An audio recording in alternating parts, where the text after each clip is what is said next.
Hello, welcome to Oxford Heirlooms. This is an introduction to project number 29, which I'm calling In Your Easter Bonnet. Okay, this is obviously, it's going to be a little bonnet, but what prompted me to make this bonnet, if you saw project number 27, you saw that I made a little 1-year-old frock with some hand embroidery up the front and some pink ribbon detail, at the sleeves. And the mama that I made this for asked me, could you make a bonnet to go with it? And I was like, sure, just give me a few minutes. Okay, so this bonnet doesn't necessarily have a pattern because it's real super simple to make, and I will walk you through making the bonnet. Okay, the materials list for this bonnet. It doesn't take very much of anything to make this. Let me see if I can get this where. Okay, all right, now you'll need an 8-inch by 15-inch piece of white Swiss batiste.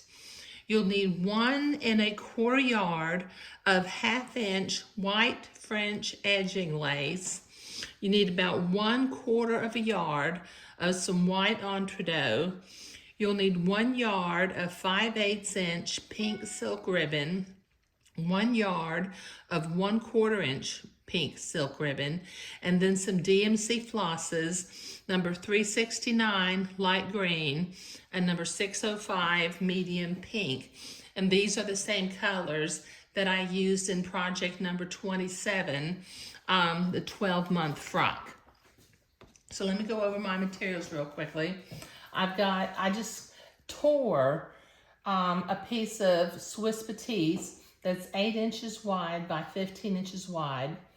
I've got my little bit of white French edging lace. I actually have 2 kind of pieces, but I know how much I need to go around the bonnet, so I know I have enough in my 2 pieces. I've got my short piece of entredeaux.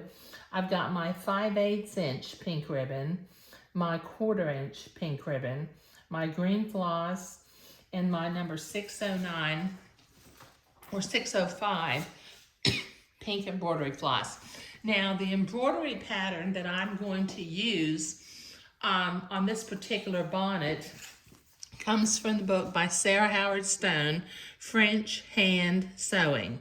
Okay, now let me move these out of the way for just a minute because I'm going to be doing something.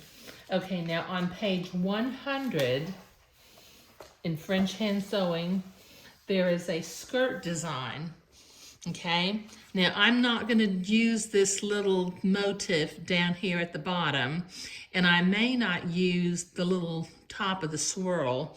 I may just use the middle of it, but once I start tracing it onto my Swiss batiste, I'll see what I can do about that. But that's page 100. It's a pretty simple embroidery design. It's got some lazy daisy leaves for flowers and leaves. It's got some running stitches for the little stems, and then it has some what Sarah Howard Stone calls mock French knots.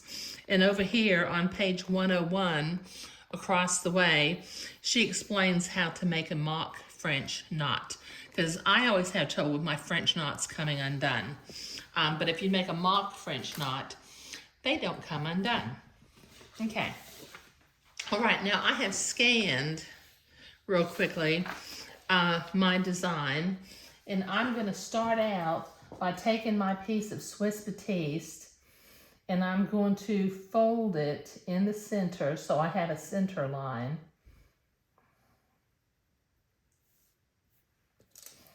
And then with my blue water-soluble marking pen, I'm going to make a little mark at the halfway points. Okay, now I'm going to have to kind of work sideways here, but I'm going to center this embroidery design